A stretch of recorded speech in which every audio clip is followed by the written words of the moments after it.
Fala galera, estamos começando mais um TorreCast diretamente da Torre da Igreja, Torre Forte ao nome do Senhor, o qual o justo se acolhe e está seguro. Provérbios 18:10, não é não, cara? Isso aí. Temos um convidado especial hoje, lembrando que estamos na semana da Semana Jovem. Não sei se você vai estar assistindo ainda nessa semana ou na próxima, mas espero que você esteja sintonizado com a gente, curtindo, compartilhando. Bora lá, Caio, apresentar o nosso Isso aí, hoje a gente está com um convidado muito especial, né? De rock. Que curte rock. Ele é muito especial de rock. Então tá, vai lá. Fala pra nós um pouquinho de você, de rock. É um prazer a gente estar recebendo você aqui, né? Seja muito bem-vindo. Possa sendo bênção esses dias aí que a gente tá junto aí. Apresente um pouquinho você aí, de onde você veio, como que começou essa empreitada pastoreando a igreja, como que veio essa decisão. Fala um pouquinho de você aí para nós. Primeiro, obrigado pelo convite, né? Obrigado, Felipe, Caio, obrigado por estar aqui na IPI de Machado. E aqui é a primeira, né? A primeira IPI de Machado na Semana Jovem. Tem sido uma bênção, uma experiência maravilhosa, somente por causa do café. Então, se você não conhece o café de Machado, conheça, né? Os melhores que você vai provar na sua vida. Então, rapaz, assim, eu sou casado com a Lucely, somos casados há 13 anos, temos duas filhas, a Adele e a Clarice. Clarice tem 5 e a Adele tem 8. E graças a Deus estamos nesse momento pastoreando na Igreja Presbiteriana do Brasil, de Santo André, chamado Parque das Nações. Então, o Parque das Nações é um bairro ali em Santo André. Estamos lá fazendo parte da equipe pastoral, né? Então, meu chamado ministerial, eu vou dizer para você que eu não sei quando ele aconteceu. Aconteceu por quê? Porque eu fui criado num contexto em que meu avô era um pastor da Assembleia de Deus. Então, eu cresci vendo meu avô trabalhar na igreja, né? Meu avô era pastor presidente de campo. Então, em alguns momentos eu via meu avô trabalhando, mas em alguns momentos idealizava, achava legal a figura do pastor e tal. E aí eu lembro que eu fui para a faculdade, isso morava em Brasília, nasci em Minas, nasci na cidade de Patrocínio, Minas Gerais. Minha família foi para Brasília, eu tinha 5 anos. E por sinal é uma cidade fortíssima no café. Exatamente. Por sinal também o café é tão bom quanto de Machado, né? E aí cresci em Brasília, então quando deu assim, por volta dos meus 20 anos, 19 para 20 anos, foi quando eu entendo que eu me converti mesmo, né? Fui criado num contexto de igreja, mas eu creio que a minha conversão ela se deu aí por volta dos 19, 20 anos. Então, estava na faculdade e minha conversão ela gerou uma reação de mim, Caio, de me envolver muito na igreja. Então, comecei a dar aula na escola dominical para criança, depois fui para adolescente, me tornei líder de jovens, fui diácono, presbítero na Assembleia de Deus. E aí, como eu namorava com uma menina que era membro da presbiteriana, eu tive contato com a presbiteriana. E aí isso me levou para o Instituto Bíblico Eduardo Leme, que chama IBEL. Então eu terminei a faculdade em Brasília, fui fazer o IBEL, que era um sistema de internato para formação de evangelista e missionário na IPB. E aí no final do primeiro ano eu mudei de igreja, então foi minha transição para a IPB, isso em 2004. Né? Então hoje estou praticamente aí 21 anos na IPB. Então metade da minha vida foi na Assembleia, metade na presbiteriana, né? Mas a metade da presbiteriana já é dentro de ministério, né? Então aí fomentei lá os estudos, né, durante 3 anos, aí fui plantar a igreja no interior de Minas, a cidade chamada Ibiá e Pratinha, e depois então vou para o seminário em São Paulo, JMC, e aí foi quando eu fiz o seminário, fui licenciado, ordenado em São Paulo, e aí o Senhor nos abençoou e por lá ficamos até 2019, né, depois eu fui para Goiânia, fiquei 4 anos, agora voltei de novo para São Paulo. Então a nossa trajetória ministerial, de forma assim, muito resumida, foi essa aí. Legal, cara, legal. E hoje você é pastor titular da igreja? Não, eu sou pastor auxiliar. Né? Auxiliar? Na igreja lá, a nossa equipe pastoral é formada pelo reverendo Bruno, que é o pastor titular. E aí na equipe pastoral nós temos o reverendo Eber como auxiliar, Eber Júnior, eu como auxiliar, e temos um licenciado chamado Lucas. Então hoje nós somos uma equipe de 4 pastores. 4 pastores. Temos uma sede, né? A igreja sede, e 2 congregações. Uma plantação e outra congregação que tem um pouco mais tempo de vida, né? Legal. E você falou também de uma outra formação, você formou em que outra? Na verdade, assim, a minha área de estudo, a minha primeira formação é administração e marketing. Né? Depois eu fiz o Instituto da Igreja, que a ênfase é a educação cristã. Fiz o seminário e depois fiz o mestrado e agora eu estou fazendo o doutorado em teologia pelo Jumper Mackenzie e finalizando uma pós de antropologia intercultural. Então, a gente tem caminhado aí nas áreas de pouquinho mais, tentando aprofundar um pouquinho mais os assuntos, né? E como tem acompanhado também, né, Caio, nas redes sociais que a gente tem falado com ele, né? Ah, sim, Na pós, está envolvido também com os materiais que você divulga nas redes sociais? Rapaz, assim, eu falo para você que essa pós-graduação em antropologia, ela tem me ajudado mais em outras áreas. Outras áreas por quê? Porque tem sido um curso muito mais acadêmico, me dando uma percepção melhor de como que a gente trata o ser humano, como é que a gente analisa o homem, a relação dele com o seu contexto, a relação dele com a cultura, como que a cultura forma, como a cultura é formada. Então eu digo assim, tem me dado ferramentas, ajuda, mas tem me dado ferramenta para outros projetos, vamos dizer assim, né? Então nesse momento eu tenho, pela graça do Senhor, me envolvido aí com algumas áreas de escrita, né? Então eu tenho um livro infantil lançado, aí tem no Plero aí mais pelo menos uns 2 ou 3 infantil para sair, e se Deus abençoar, sai um de família no final desse ano, e ano que vem tem mais pelo menos um ou outro aí pra gente sair pela uma editora aí, né? Vamos ver se a gente consegue sair antes aí, vamos ver. Teu foco aí então é mais família, adolescentes, cultura e como é que é assim? Vamos pensar assim, eu acho que eu tenho...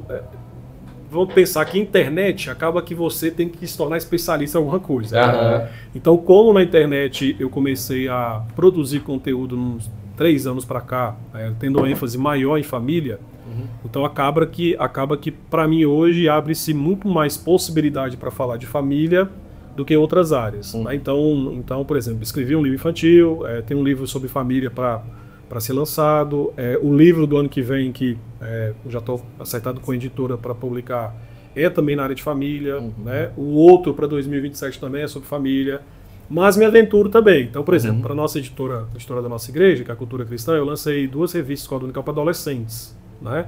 E nós estamos produzindo uma para adolescentes da nossa igreja, inclusive até sobre Gênesis. Nós vamos... Legal. Os nossos adolescentes vão começar a utilizar agora no último trimestre, né?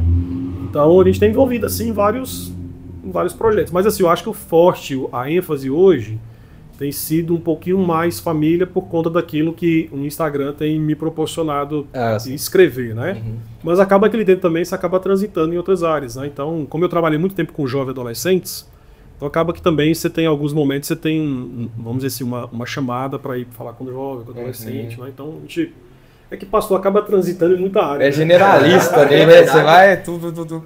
Existe uma especialidade, né? É como você falou, às vezes a mídia leva você a ir para uma especialização, assim, de conteúdo e tudo mais, né? Mas pastor realmente se acaba tudo. E tem também assim, né, Caio, a questão do meu momento de vida. O meu momento de vida é o quê? Eu tenho 2 crianças.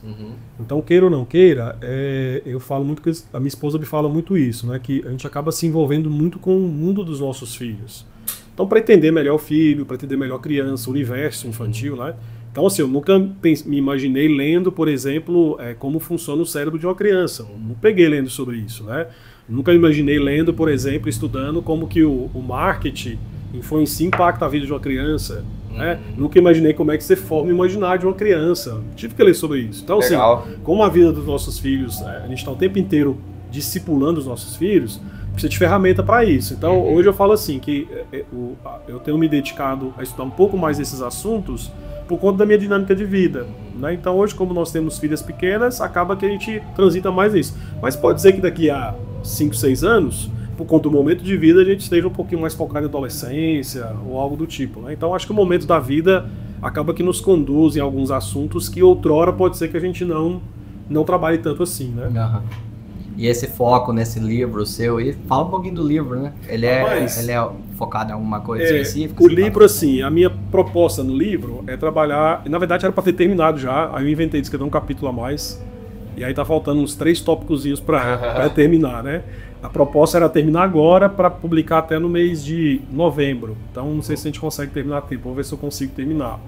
Mas a proposta é mostrar como que as nossas rotinas familiares, como que elas são formativas, né? Formativas, protetivas, né? Então, a dinâmica do livro é mostrar um pouquinho da nossa... Tentar trazer um olhar que é um pouco perdido. O olhar de como que a nossa vida, isso até eu cito no livro... Tem uma autora chamada Sarah Mackenzie, que ela escreveu um livro chamado Família Leitora. E nesse livro ela usa um termo que é muito interessante, que ela fala assim, que a nossa vida familiar, ela tem muito mais momentos formiga do que momento morsa. O que é momento formiga e momento morsa? Ela conta um exemplo, que aqui tem até um spoiler, que eu conto, uso isso no livro como exemplo, que ela fala assim, que ela levou o filho dela para ver uma morsa num aquário que tinha na cidade dela, né? E aí ela falou assim, vai ser o ápice, né? Minha filha vai ver a morsa, vai ficar feliz. E aí quando a morsa apareceu, a filha dela não tava nem aí pra morsa. E aí ela foi olhar, a filha dela tava olhando pra uma formiguinha passando no chão. E aí ela percebeu o seguinte, olha só, a nossa vida familiar é assim, cara. Tem momentos que a gente acha que a nossa vida familiar ela é devida no extraordinário. Não, o extraordinário são as coisas pequenas do dia a dia. E que passam a ser percebidas. Então minha proposta no livro é tentar resgatar esse olhar. De você perceber que a nossa vida no ordinário, que é vivida no dia a dia, no chão da fábrica, na mesa, né, no café que derrama, no filho que coloca os seus sapatos andando pela casa, né, no filho que acorda mais cedo e vai pra cama do papai e pra mamãe te acordar, e mesmo você morrendo de sono, você acha maravilha aquilo, o menino vai te pera, te lambuza tudo. Isso é a vida.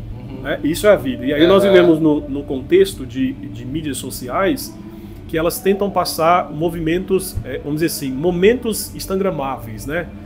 Isso é um momento extraordinário. Não, não é, cara. O momento extraordinário é aqui, cara, na mesa, igual nós estamos aqui. Isso aqui é extraordinário. Com certeza. Extraordinário. Por quê?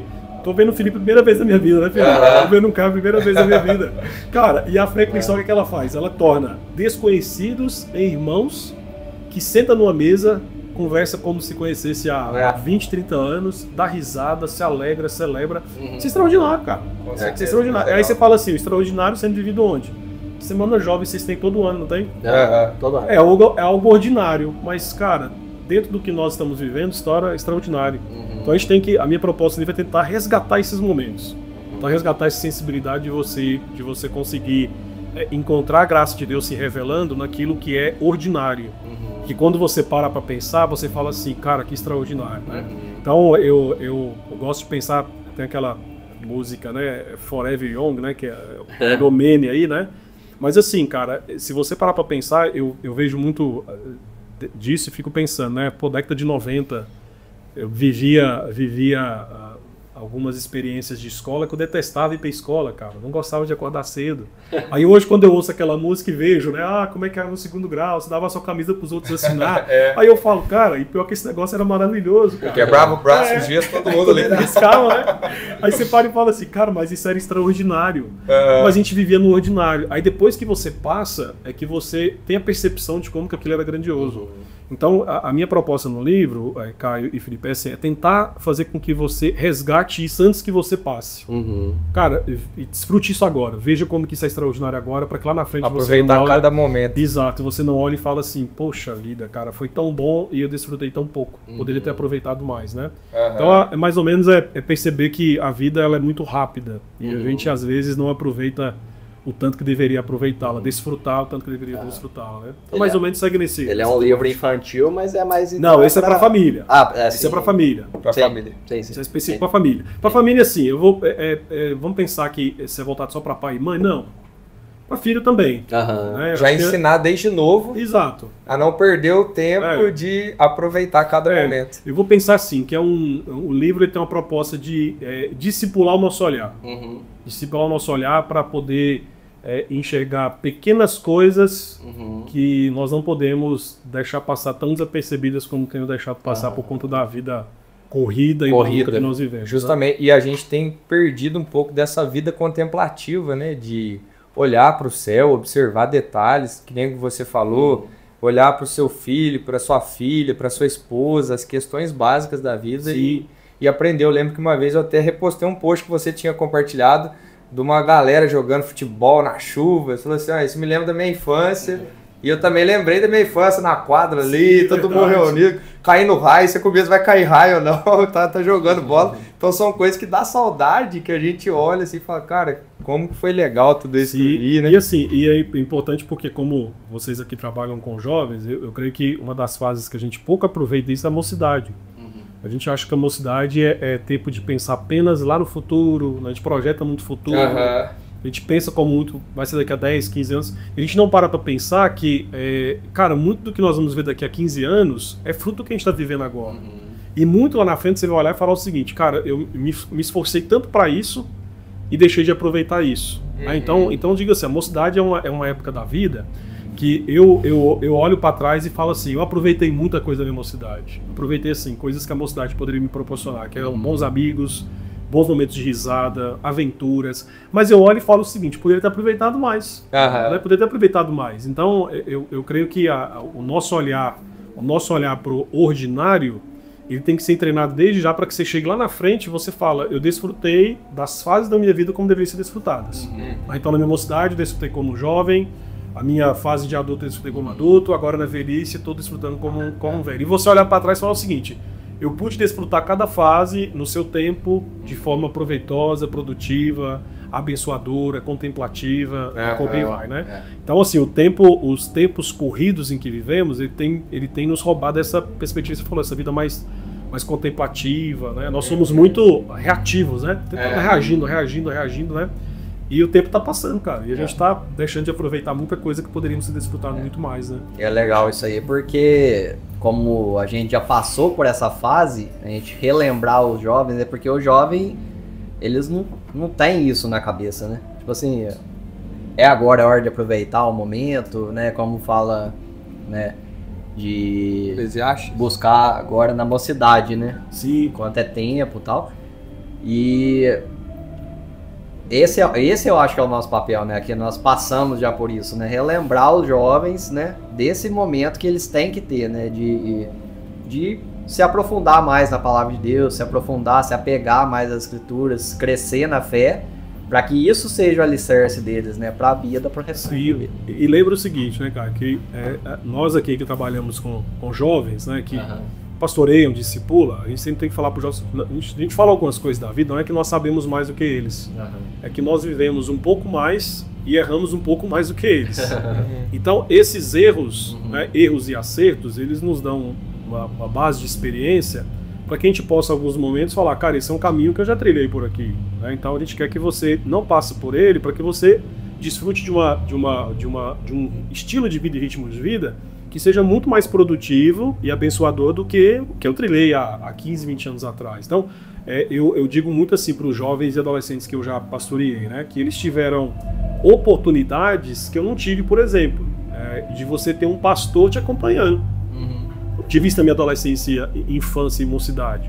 De você ter um pastor ou um seminarista que você pode chegar e falar o seguinte, cara, e aí, eu tô com esse problema, me ajuda. Não tive isso, cara. E eu gostaria de ter tido. Então eu falo para eles assim, vocês têm a geração de jovens de hoje tem alguns privilégios que foram conquistados pela geração anterior e que muitas vezes é ignorado. Né? Então eu falo assim, você tem um pastor para te acompanhar, cara. Você tem um seminarista, um presbítero que te acompanha. Cara, isso é abençoador demais. Então, quando eu percebo assim, que alguns jovens não valorizam isso, eu falo, cara, você sabe o que vocês estão perdendo. Porque lá atrás, há 20 anos atrás, se eu tivesse tido isso na minha mocidade, cara, eu acho que eu teria hoje, assim, eu acho que o meu, vamos dizer assim, o meu estilo de vida cristã seria mais produtivo do que é hoje. Então, por exemplo, eu fui ter contato com símbolos de fé com meus 22, 23 anos, cara. Fui ter contato com fé reformada com os meus 23, 24 anos. Então você pega um cara aí com 14, 13, 12 anos, já tem contato com isso, cara. Aí você fala assim, potencialmente esse cara vai chegar com 24 sabendo muito mais do que eu comecei com 24 anos.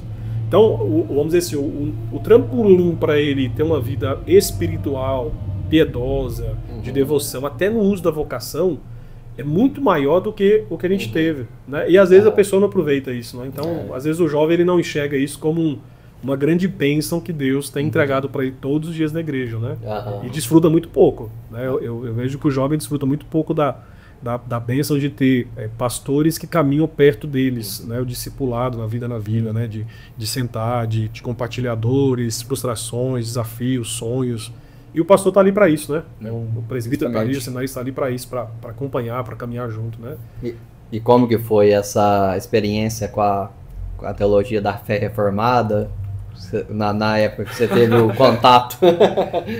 Rapaz, você lembra bem como foi assim? Pra mim, assim, eu vou dizer pra você que o primeiro contato que eu tive com a fé reformada mesmo foi com um livro do Hernandes Dias Lopes chamado Avivamento Total, Avivamento Urgente, uma coisa assim. Como eu falei pra vocês, eu namorava com a menina que era da presbiteriana, e aí na casa dela um dia eu estava, e aí vi um livro lá, Avivamento Total, e aí cara, como bom assembleiano, isso é um tema que... Avivamento. Eu olhei assim, aqui mesmo. Presbiteriano escreveu, né? Aí eu falei assim, posso levar pra ler? Pode. Aí eu lembro que eu cheguei em casa, rapaz, iria assim, não sentar no livro. E aí, legal porque assim, tinha muitas citações de outros autores que eu não conhecia. Então, a partir disso, aí eu lembro que eu entrei na internet de escada, aí descobri que o Hernandes tinha um site, comprei aquelas fitas cassete, né? Inclusive as fitas cassete eram com defeito, porque começava a mensagem, cortava, ficava tipo uns 30, tipo um minuto de silêncio, voltava de novo, 10 minutos de silêncio, voltava de novo. E eu lembro que eu peguei essas mensagens e, rapaz, eu ouvi assim, ouvi um dia, ouvi outro, e falava, cara, olha só, esse cara tem piedade, o Hernandes sempre foi muito piedoso. E tinha teologia, a teologia até então que eu não tinha contato, né? Então, assim, era um cara que explicava a Bíblia, né, que tinha conteúdo. E aí eu estava numa igreja que não era isso, né? Então eu comecei a ter alguns, vamos dizer assim, não vou dizer para você que eu tive crises, porque o que me gerou crise na Assembleia de Deus na época não foi nem a teologia propriamente dita, foi o envolvimento com a política. A igreja começou a se envolver com a política e eu, na minha época de adolescência, mocidade, então na época, pra você ter ideia, cara, na época eu até me filiei a partir de esquerda, cara, assim, revoltado com a igreja. Aí eu falei, não, cara, você gosta errado, deu. Aí eu lembro que eu me filiei um partido de esquerda, porque eu ia com a camisa. Eu ia com a camisa do partido pra igreja, tipo assim, pra ofender mesmo, entendeu? E as pessoas falavam, como assim? Como é que você tá abraçando isso, tal. Então eu tive esse viés. Então quando eu realmente, assim, tive contato com a fé reformada mesmo, assim, de falar assim, cara, foi aí que eu decidi entender que a fé reformada, foi quando eu fui pro instituto. Então eu fui pro instituto, e a minha ideia era assim, eu ia para o Instituto, e do Instituto eu voltaria para a Assembleia de Deus. Então essa era a minha ideia. A minha ideia era até ajudar o meu avô. Meu avô era pastor, a minha ideia era ficar na igreja com ele e tal, né? E aí eu lembro que no meu primeiro ano, eu já procurei meu avô, falei assim, vô, não dá para me continuar mais na Assembleia. Porque hoje a metodologia é diferente do senhor, né? A minha liturgia é diferente, então não dá para me continuar. E aí meu avô me abençoou, meu avô, olha, vai em paz, Deus te abençoe, né? Você está indo para uma boa igreja, que Deus te acompanhe, você gosta de estudar. Então assim, para mim, eu digo para você, cara, que foi muito tranquilo, sabe? Não foi aquele cara, o leão de jaula, né? Que para mim foi muito tranquilo porque assim, eu vivia dentro do instituto, que era um sistema de internado. Então, cara, eu convivi com todo mundo que era calvinista, só eu arminiano, né? Só eu que era pentecostal. E aí, de repente, assim, 2, 3, 4 meses, eu comecei a ser confrontado com uma coisa muito legal. Porque eu sempre tive uma visão que o presbiteriano era um cara frio, era um cara que, o cara é um católico resistido, né? E eu comecei a conviver com caras que, pô, lia a Bíblia mais do que eu. As orações dos caras eram mais profundas do que as minhas, as pregações, a reverência no culto. Então, aquilo pra mim foi muito chocante. Então eu dividia quarto com um cara, que era o Francisco, e era um cara de oração, era um cara piedoso, era um cara que eu vi o tempo inteiro lendo a Bíblia, falando sobre Bíblia, e isso me chocou muito. Eu falei, cara, calma lá, né? Eu sempre fui ensinado que o presbiteriano é um cara frio. Não, cara, esse cara ama a Bíblia. Como que esse cara que ama a Bíblia vai ser um cara frio? Então, pra mim, isso foi muito chocante, porque eu tinha uma visão de espiritualidade que era uma visão de que nós somos espirituais pelo tanto que nós fazemos e produzimos. Essa era a minha visão de espiritualidade. Ou seja, cara, quanto mais eu fizer, quanto mais as pessoas verem que eu estou fazendo, mais espiritual eu sou. Então é uma fé muito ativista, né? E eu comecei a perceber, não, cara, existe uma motivação do porquê. Por que eu fazia tanto na Assembleia de Deus? Tinha um princípio teológico por trás. Eu tinha medo de não ser salvo. Eu tinha medo de ser imperfeito e em algum momento dessa imperfeição retirar de mim a salvação e a segurança que eu tinha em Cristo. Então quando eu comecei a entender, cara, não é o que você faz, cara, é a performance de Cristo que te salvou. Então você começa a produzir a partir daquilo que Cristo já fez por você. Então é um fruto que se evidencia por algo que Cristo fez em você. Então a minha visão de mundo mudou completamente. Então para mim assim, não teve essa jaula, essa briga toda, porque eu acho que foi um processo que foi, vamos dizer assim, a conta gota, sabe? Deus foi aos poucos trabalhando aí no instituto, com pessoas pontuais falando, com textos, com livros, né? Eu comecei para a biblioteca a ler muito, então comecei a ficar muito, assim, eu preciso ter resposta para isso, preciso entender por que se crê assim, cara, por que é predestinação, por que é eleição, por que vocês chegaram nesse ponto. Então eu passei por um processo de desconstrução muito, muito pacífico, muito tranquilo. Tanto é que quando eu cheguei no final do ano eu falei assim, cara, eu sou calvinista. A própria palavra te convenceu. Foi. Então, assim, e é interessante um ponto que você tocou, né? Tipo, de que a teologia reformada nos leva a olhar para as pessoas como pessoas mais piedosas, porque às vezes a gente tem uma visão, aquele cara pensa que sabe mais, mas quanto mais você sabe, mais piedoso você se torna. Sim. Porque você vai vendo que é tudo dependência, graça, bondade e misericórdia de Deus, né? Sim. E assim, ô Felipe, eu acho que uma das coisas que eu tenho repensado muito, e pode ser que alguém que escute o podcast vai falar assim, vai o Hélio deixando de ser reformado. Não, eu me vejo como um cara reformado, me vejo como um cara confessional. Para alguns até, já fui chamado até de neopuritano, coisa que eu acho que eu não sou, e acho que é muito mais um espantalho que se criou para alguns que defendem a confessionalidade. Mas eu acho que uma das coisas que a gente precisa aprender a fazer é dialogar com outras tradições. Né? Mas um diálogo em que sentido? De você entender que pode ser que tem erros, sim, né? É igual a gente fala, nós não somos salvos pela nossa perfeição teológica. Porque no cristianismo também tem imperfeições. Se fôssemos salvos pela perfeição teológica, então basta você apresentar um sistema doutrinário, você abraçou o sistema doutrinário, você está salvo, desconsidera Cristo. Né? O essencial para nós, o que é? É a salvação, é a fé em Cristo. Isso é essencial. Certeza. Depois você abraça um sistema teológico. Aí eu digo que, na minha visão, o calvinismo, vou fazer uma comparação assim. Eu creio que a menina vai para o céu? Vai. Creio que a calvinista vai para o céu? Creio que vai. Mas eu creio que a viagem do calvinista até o céu, ela é mais tranquila, ela é mais segura do caminhão. Por quê? Porque eu fui arminiano e fui ser calvinista. Então eu falo para você assim, e aí pode ser que alguns... E justamente por causa do último ponto, né? Um é perseverante todos os santos, o outro ali vai dar uma... É performance pessoal. E aí eu sei que alguns arminianos vão ouvir e falar assim, vocês estão criando espantalho. Pode até ser que seja, mas eu fui criado num contexto de Assembleia de Deus, e aí eu não estou falando mal de Assembleia, não estou falando mal das pessoas, nos apenas discutindo ideias, isso aqui é importante as pessoas perceberem, né? Entenderem, fazer essa diferenciação. E eu lembro que no contexto em que eu fui criado e discipulado da Assembleia de Deus, eu, por exemplo, se eu me ausentasse um domingo na igreja, porque eu fiquei doente, ou porque eu viajei e não cheguei a tempo, cara, aquilo para mim era um peso de morte, do tipo, cara, se eu morrer agora, eu tô enrolado, cara. Porque eu acreditava que a minha justiça estava baseada no meu desempenho, então era a justiça própria. Né? Pode ser que hoje já não tenha esse pensamento dessa Deus, mas na minha época tinha isso. Então eu falo assim, que era uma vida muito mais insegura até a caminhada do céu, né? Do que um calvinista que entende, cara, eu sou um pecador miserável mesmo, me ausentei do culto porque eu sou um pecador, Senhor, perdoe, me dá graça, e não é isso que vai tirar aquilo que o Senhor me garantiu até o último dia, que é o aperfeiçoamento que Ele faz em nós, que é a salvação, né? Então a gente tem que aprender, eu acho que dialogar um pouco mais com outras tradições e tentar entender, sabe, cara? Acho que a gente peca muito com isso, né? A gente cria preconceitos, pré-julgamentos, e a gente acaba, em alguns momentos, perdendo boas oportunidades de crescer, de se aprofundar na fé, na comunhão, né? E até o que nós temos trabalhado aqui em Gênesis, essa ideia de no princípio, aí justamente trabalhando de 1 a 3, a gente já vê que desde o princípio é tudo sobre o Cristo, é tudo sobre Jesus, que é tudo sombra, que foi se revelando progressivamente e apontando para a mesma pessoa, né? Então a gente vê que a Bíblia como um todo, ela revela sempre Jesus como sendo o centro, aquele que estava presente desde antes da fundação, Sim. antes do tempo existir, né? Como diz a música de Sola, né? Efésios capítulo 1, do 4 ao 5 também. Então nós vemos as maravilhas de Deus, a beleza de Deus, e quando nós aprendemos mais sobre isso, isso nos constrange, nos leva ao pranto, ao choro, à alegria, à gratidão. Então é algo tremendo. Quanto mais a gente aprende, mais a gente agradece, né? Sim. Então isso é muito legal. E na verdade a teologia ela nos humilha, né? Porque Com quanto mais certeza. você aprende teologia, teoricamente mais você aprende de Deus, né? Mais você se humilha, mais você percebe duas coisas você vai perceber: o tanto você é pecador e o tanto Deus é gracioso. Porque o que tinha em nós. Esses dias eu peguei a igreja e falei sobre isso, né? Que Deus é aquele que conhece a nossa pior versão e mesmo assim nos ama salvadoramente em Cristo.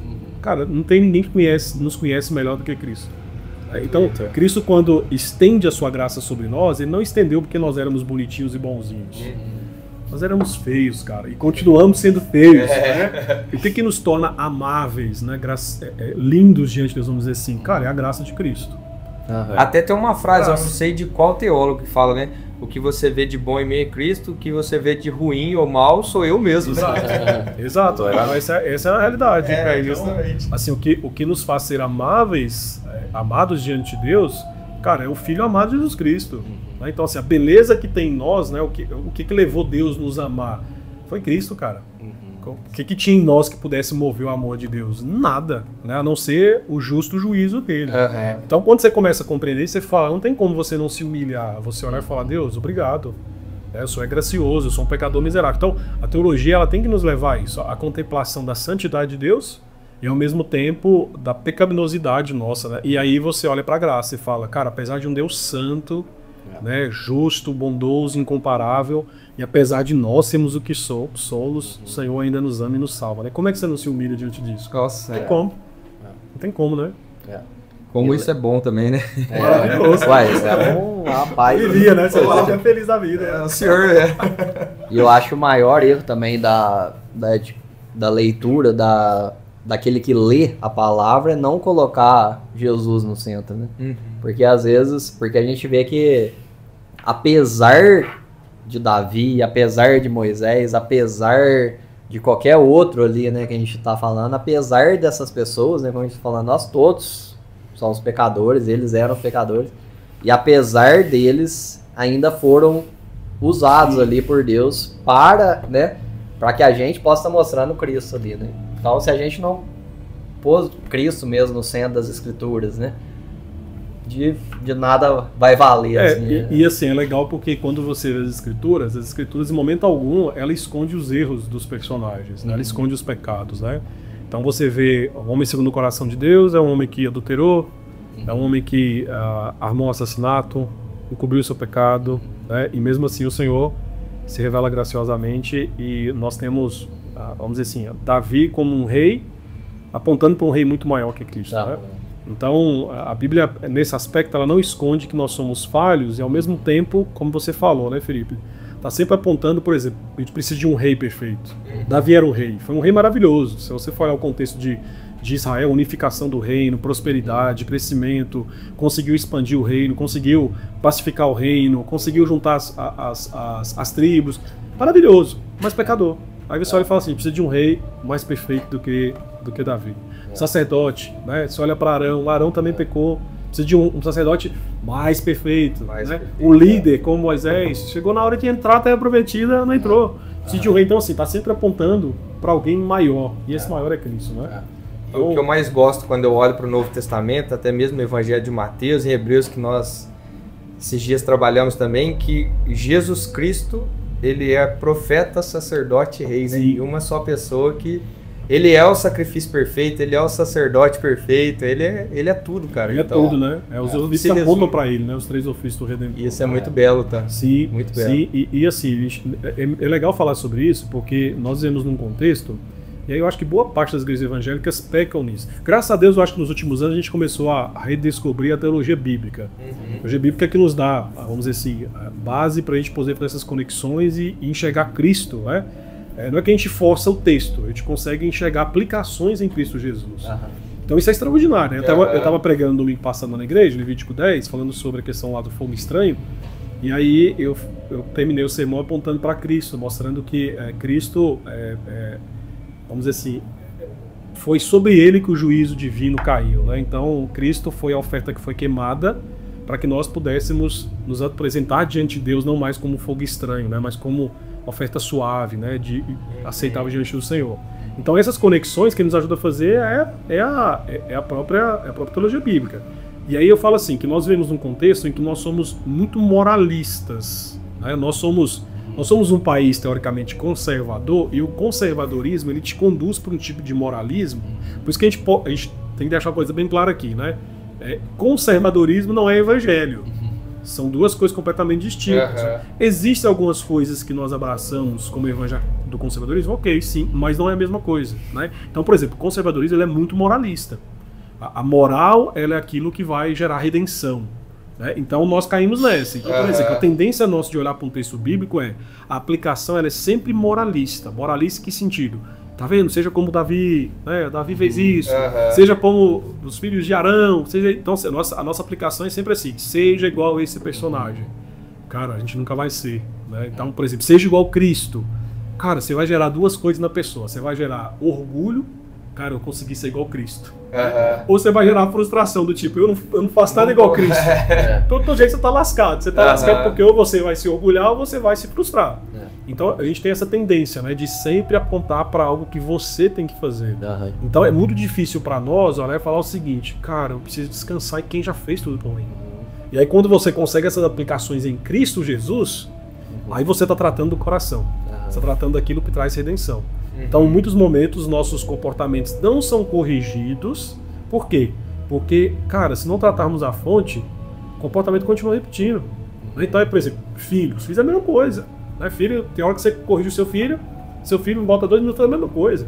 Você corrige a mesma coisa. Então, assim, enquanto você não tratar a fonte, que é o coração, vai continuar repetindo até, cara, você vai... E quando a gente aprende a ler desta forma, enxergando Cristo nas aplicações, né? Tirando um pouco desse lado moral, como você disse, parece que as coisas vão se encaixando ainda mais e você vai ficando mais curioso. Nossa, tudo é legal, é tudo sobre ele mesmo.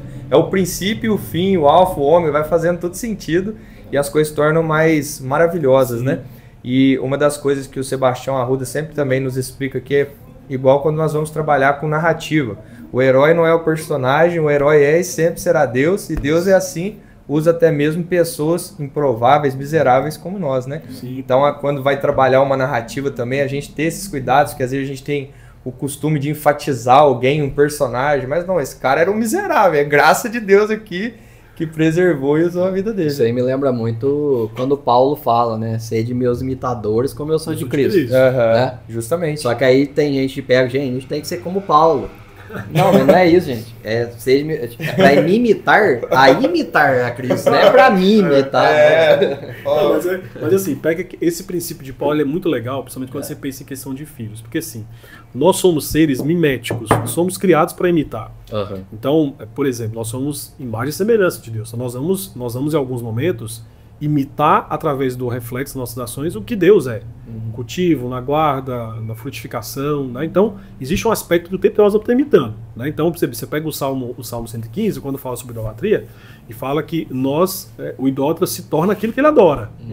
Então, o mesmo princípio se aplica à pessoa de Deus. Você vai se tornar o Deus que você adora, né? Então você é formatado, você é discipulado, você é moldado pelo Deus que você forma. Então, quando Paulo fala assim, sede meus imitadores como de Cristo, vamos pensar aqui no filho, que, rapaz, vez ou outra você vai perceber, e é uma das coisas que mais dói como pai, é você perceber que os seus filhos, eles replicam muito dos seus pecados. Você não ensina, cara, eles imitam. E aí você olha e fala assim, cara, como é que meu filho está replicando o que eu fiz? Porque ele foi criado para imitar. E aí quando Paulo fala assim, sede meus imitadores como de Cristo, vamos pensar aqui numa questão de pai e filho, né? Você jamais vai querer que o seu filho te imite se você não for imitador de Cristo. Então, se você não imitar Cristo, cara, saiba que seu filho vai te imitar de algum jeito. Então, ele vai imitar o seu procedimento ímpio. Então, eu sempre digo o seguinte, alguns pais falam assim, pastor, eu não sei porque que meu filho saiu da igreja e tal. Eu sempre digo o seguinte, que filhos desviados têm que nos levar a 2 tipos de reflexão. A primeira reflexão é uma reflexão de como que eu posso amar um desviado como Deus ama. É um amor que é paciente, benigno, bondoso, até mesmo quando é ferido. Né? Essa é uma demonstração do amor de Deus. E, ao mesmo tempo, uma reflexão de autocrítica, do tipo, pode ser que boa parte do que meu filho está fazendo hoje é replicando coisas que ele viu de mim. Então, por exemplo, a minha falta de interesse pelas escrituras, eu ensinei para o meu filho alguma coisa com isso. A minha falta de interesse na vida comunitária, eu ensinei para o meu filho está replicando. Às vezes tá numa conversa na mesa, fala, a igreja é isso, o cara vai minando, né? Você vai formando, né? Então, eu já falando sobre formação do imaginário, né? Você está formando o imaginário. Então, assim, os nossos filhos vão imitar. Nós vamos imitar. Então, quando o Paulo fala assim, sede meus imitadores como eu sou de Cristo, cara, essa fase ela é muito forte. Porque Paulo está dizendo o seguinte, cara, não me imite se eu não estiver imitando Cristo. Mas ele tem tanta certeza que ele imita Cristo que ele falou, você pode olhar para mim que você vai ver exemplo de como que Cristo faz, como que Cristo age. Então, assim, você falar isso é alguém que de fato resplandecia Cristo, né? Cristo formado nele, né? Paulo fala, né? Sofro dores de parto para que Cristo seja formado em vós, né? Gálatas, Paulo fala sobre isso. Então, assim, é uma imagem maravilhosa, né? Eu imagino a moral que ele tinha, né? Porque hoje, se alguém fala isso, né? O que você vai pensar da pessoa? Vai estar se achando, né? Mas eu não sei vocês, mas eu já tive experiências de conhecer pessoas que, olha, eu falo pra você, cara, assim, que eu, por exemplo, tive um pastor no IBEL chamado Luiz Ricardo, e foi muito engraçado, porque 2 semanas atrás eu tava em Manaus e eu peguei e citei ele. Tava falando sobre discipulado, falei assim, olha, esse foi um dos homens, cara, que eu conheci, que quando esse cara falava de Jesus, os olhos dele brilhavam, cara. O cara era diferente. Era diferente, assim, sabe? Era um cara que amava Jesus, assim, dedicou a vida a missões, ao evangelho. Então, quando ele falava de Jesus, eu lembro que várias aulas, cara, que ele deu, a gente terminou a aula chorando, dele falando de Jesus, sabe? E você vê, assim, que não era alguém que, cara, era natural. E às vezes não é um cara que tá usando técnica de oratória, nada. O cara mostra no temor, você fala, cara, esse cara é de Deus, né? Cara simples, cara crente, dedicou a vida a missões, que faleceu na época da pandemia. E aí foi engraçado porque eu citei ele no sábado. Falei, irmãos, foi um homem que eu conheci que, na minha perspectiva de vida, foi um dos homens assim que mais refletia Cristo. Que eu vi Cristo formado, né? Aí no domingo eu fui pregar numa outra igreja de Manaus. Aí, conversando lá, a irmã falou assim, você quer saber, você fez IBEL, eu também fiz e tal. Aí falou assim, você conheceu o pastor Luiz Ricardo? Eu falei, conheci. Aí a frase da irmã foi a seguinte, foi o homem que eu conheci que mais parecia com Jesus.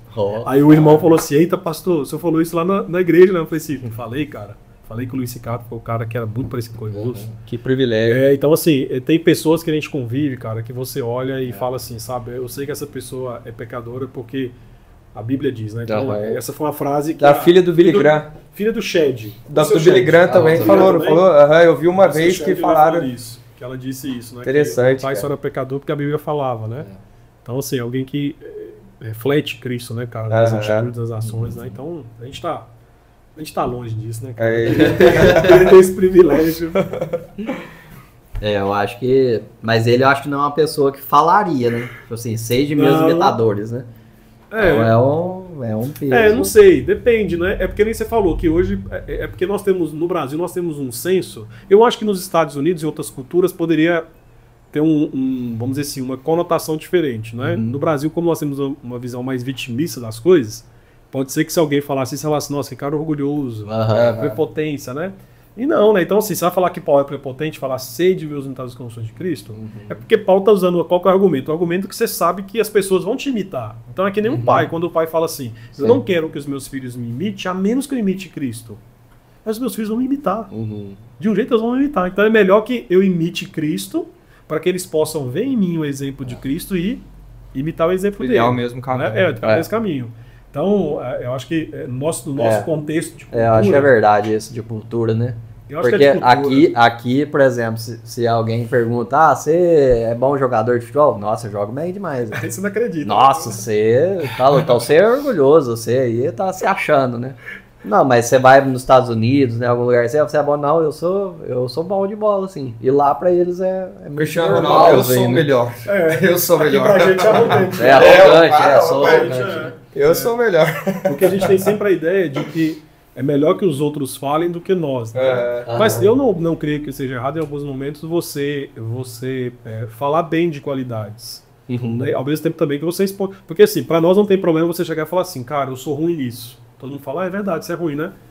Isso não é orgulho, é? Não é demérito. A mesma coisa é você falar, cara, eu sou muito bom, por exemplo, em café. Você entende de café, você fala, cara, é uma área que eu sei bem, que eu domino. E eu vou olhar e falar assim, é verdade, cara, você tem com você, meia hora que conversamos, você explicou notas disso, notas daquilo, né? Olha isso aqui, tal, esse blend aqui e tal. Então, assim, demonstra que você tem conhecimento da área.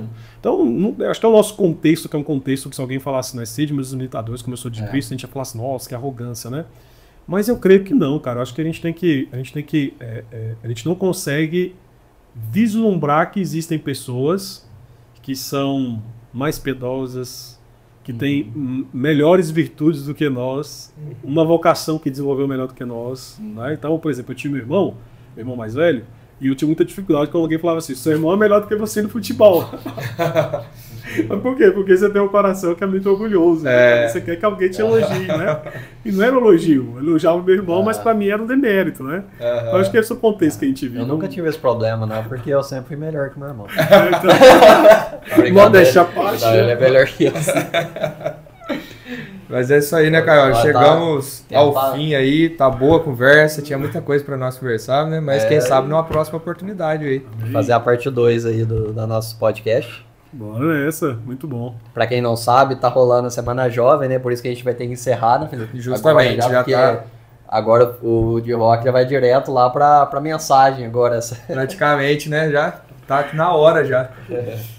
Queria agradecer, Diogo, a presença, foi muito boa, produtiva a conversa. Igual você falou, parece que a gente já se conhece aí há Muito 20 tempo, anos, né? aí, Verdade muito tempo. Ficamos bem à vontade, né? Então, muito obrigado aí por ter aceitado o nosso convite, né? E Deus continue abençoando a tua vida aí. Com certeza. Eu que agradeço, foi um prazer estar com vocês e, assim, o privilégio estar com vocês aqui em Machado, privilégio mesmo, muito feliz de poder conhecer uma parte do povo de Deus, de poder participar da Semana Jovem e também de ter esse bom papo aqui, né? Foi um papo produtivo e que Deus abençoe que a gente tenha outras oportunidades como essa. Isso aí. Muito bom. Deus abençoe, galera. Valeu. Torre forte é o nome do Senhor, a qual o justo se acolhe, nele está seguro. Provérbios 18:10, né não? Isso aí. Um abraço. Abraço. Até mais. Até Deus mais, gente. abençoe.